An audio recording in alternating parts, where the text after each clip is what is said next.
மக்கள்லாம் வந்து சரக்கு அடித்து ஜாலியாக என்ஜாய் பண்ணுறாங்க. ரோட்டு இங்கே வந்து ஸ்டேஷன் பக்கத்துலேயே ஒரு கடை இருக்குங்க. இந்த கடையிலே சரக்கு விற்கிறாங்க, பீர்லாம் விற்கிறாங்க. மிசைல் கொஞ்சம் நின்றுச்சு, ஒரு அரை மணி நேரமாக எதுவும் இல்லை.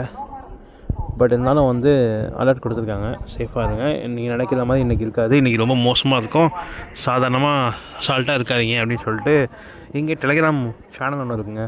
அந்த சேனல்லையுமே கவர்மெண்ட் சார்பாக வந்து அப்டேட் பண்ணிகிட்டே இருக்காங்க. ஆக்சுவலாக பார்த்திங்கன்னா இங்கே நிறைய பேர் வந்து ஒரு மாதிரி பைத்தியம் பிடிச்ச மாதிரி இருக்காங்க.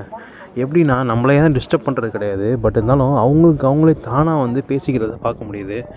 நான் ஒரு 5 பேர்கிட்ட பார்த்துட்டேங்க நான் வந்ததுலேருந்து. எதனால் மழை நோய் வந்திருக்கு அப்படின்னு தெரியலைங்க. மேபி இந்த கடைசி 2 வருஷமாக வார் நடந்துகிட்டே இருக்கனால கூட இருக்கலாமான்னு யோசிக்க வேண்டியது தோணுது. தெரியல என்ன காரணம்னு சொல்லிட்டு. வா, பயங்கரமாக இருக்குங்க பார்க்குறது, களத்துலேருந்து பார்க்குறது. Oh my God.